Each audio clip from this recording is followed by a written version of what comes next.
let's talk about the WNBA Finals. The WNBA Commissioner literally walked out of the finals after seeing just 150 fans scattered across thousands of empty red seats. This wasn't some casual regular season game. This was the championship finals between the Las Vegas Aces and Phoenix Mercury, and the league's top executive couldn't stomach watching the embarrassment unfold. I believe y'all don't care. I think y'all care about the drama around it.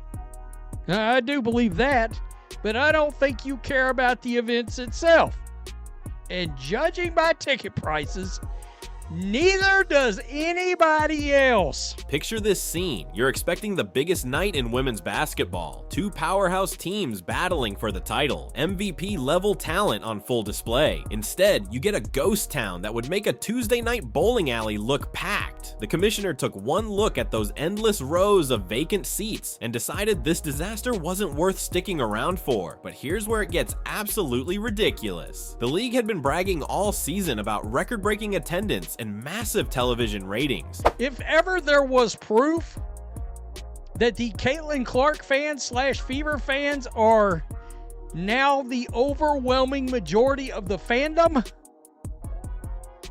look at ticket prices for finals games. They painted this picture of women's basketball finally hitting the mainstream. Then reality smacked them harder than a blocked shot to the face. The arena looked like someone had announced a zombie apocalypse right before tip-off. Camera operators were frantically trying to find angles that didn't show the ocean of empty seats. They failed miserably. Every wide shot revealed the brutal truth that nobody wanted to witness this supposedly historic moment. What makes this even more painful is that these weren't just any two teams. The Las Vegas Aces came in as defending champions with A'ja Wilson leading the charge. The Phoenix Mercury brought veteran star power with Diana Bonner ready to cement her legacy. Game 1, the get-in price for Game 1 matchup between the Aces and the Mercury for a WNBA Finals game. On paper, this matchup had everything fans could want. The commissioner's walkout sent shockwaves through the organization. League executives scrambled to do damage control, but the optics were already catastrophic. When your own boss can't pretend to care about your championship game, what message does that send to potential fans? And the timing couldn't have been worse. $35 whole dollars. This might be the best part of the video for the WNBA, because when you gauge the interest, of this series, and it was ugly. The WNBA had spent months hyping up this finals matchup. They invested heavily in marketing campaigns and promotional events. Sports networks cleared primetime slots expecting massive viewership. Instead, they got a masterclass in public humiliation. The empty seats told a story that no amount of spin could change. This wasn't about bad weather or scheduling conflicts. This was about a fundamental disconnect between the league's expectations and fan interest. The commissioner's dramatic exit perfectly captured the mood of disappointment and frustration that hung over the entire event. Those 150 brave souls who actually showed up probably felt more awkward than excited. They were witnessing history for all the wrong reasons. This wasn't the breakthrough moment women's basketball desperately needed. This was a wake-up call that the sport's popularity might be more fragile than anyone wanted to admit. Championship game tickets were selling for $35. 35 measly dollars for what was supposed to be the most prestigious event in women's basketball. With Diana Bonner, Alyssa Thomas, and the Mercury in the finals against A'ja Wilson and the Aces, will you be locked in watching this series? ? Yes or no? Hit the poll. 4% of brave souls said yes. 96% said hail to the no. You could literally buy a decent dinner and still have change left over instead of watching the WNBA Finals. Let's put this disaster into perspective. A movie ticket costs more than watching the league's biggest stars battle for a championship. Concert tickets for unknown local bands were priced higher than seats to witness MVP level talent. Even minor league baseball games in random towns charge more than the WNBA's crown jewel event. The ticket pricing revealed just how desperate the situation had become. come. Scalpers weren't even bothering to buy tickets because there was zero demand. StubHub and other resale platforms were practically giving seats away. Some sections had tickets listed for as low as $25, and they still weren't moving. But wait, it gets even more embarrassing. Those $35 tickets weren't for nosebleed sections either. Guys, if the Fever and Caitlin Clark was playing in a finals game, let's say against the Mercury, with all that drama around there, would there be a single ticket less than $300? Now, I mean, honestly, a single ticket less than $300. I don't think so. I think you'd have courtside seats go for $5,000. If Caitlin Clark was playing, if she was in these finals along with the Fever.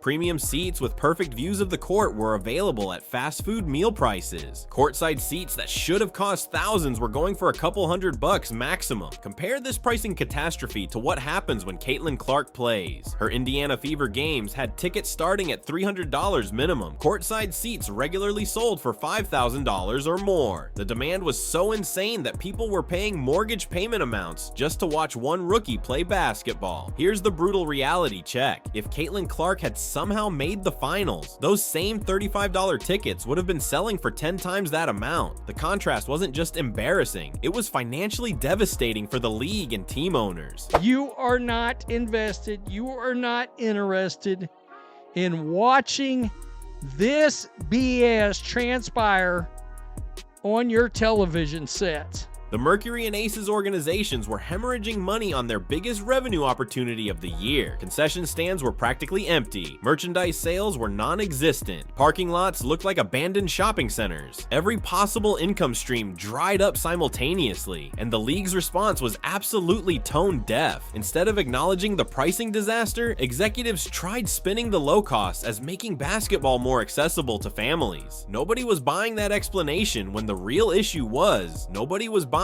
tickets, period. Season ticket holders who paid premium prices all year were probably feeling pretty stupid watching championship seats sell for less than their lunch money. The loyalty of dedicated fans was being tested in the worst possible way during the sport's biggest moment. What makes this pricing collapse even more devastating is the timing. This was supposed to be the WNBA's moment to prove it belonged alongside major professional sports. Instead, the economics told a completely different story about the league's actual market value and fan engagement. The $35 finals tickets became a symbol of everything wrong with women's basketball's current state. Great players, quality competition, but absolutely zero buzz from the people who actually matter most, paying customers. A'ja Wilson couldn't hide her disgust anymore. The MVP and face of the Las Vegas Aces looked around during warm-ups, saw those endless empty red seats, and muttered under her breath, "This is the finals." Her voice carried pure disbelief mixed with crushing disappointment.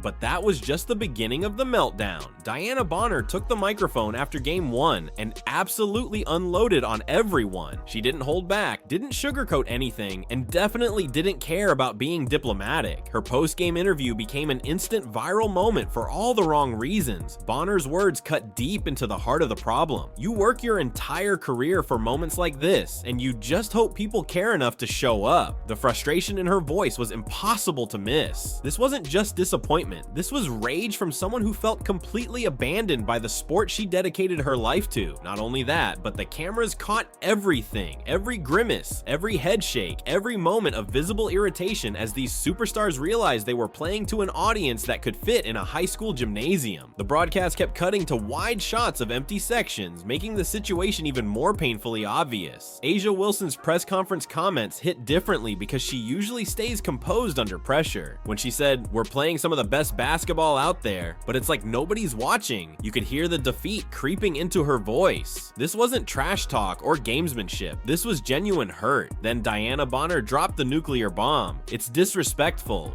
We are worthy of crowded arenas. We are worthy of experiencing such energy." Her tone was harsh, direct, and completely unapologetic. She was calling out every fan who chose to stay home instead of supporting the championship. The social media reaction exploded instantly. Fans were divided between between those who sympathized with the players' frustration and others who blamed the veterans for creating division within the fan base. The debate became uglier than the actual basketball being played. What made their anger even more justified was the contrast with regular season games featuring Caitlin Clark. Those contests had deafening crowds, sold-out arenas, and electric atmospheres. The difference between those games and the finals was like comparing a rock concert to a library study session. Both players had spent years fighting to elevate women's basketball to mainstream relevance. They sacrificed money, dealt with minimal media coverage, and constantly proved themselves against doubters. Reaching the finals should have been their validation moment, not their biggest professional embarrassment. And the worst part was watching it happen in real time. These weren't private complaints leaked to reporters later. This was raw emotion captured on live television for everyone to witness. The pain in their voices revealed just how much this moment meant to them and how devastating the empty seats felt. The players' meltdown perfectly captured the WNBA's identity crisis. Great athletes, incredible competition, but a fan base that apparently only cared about one specific player who wasn't even participating.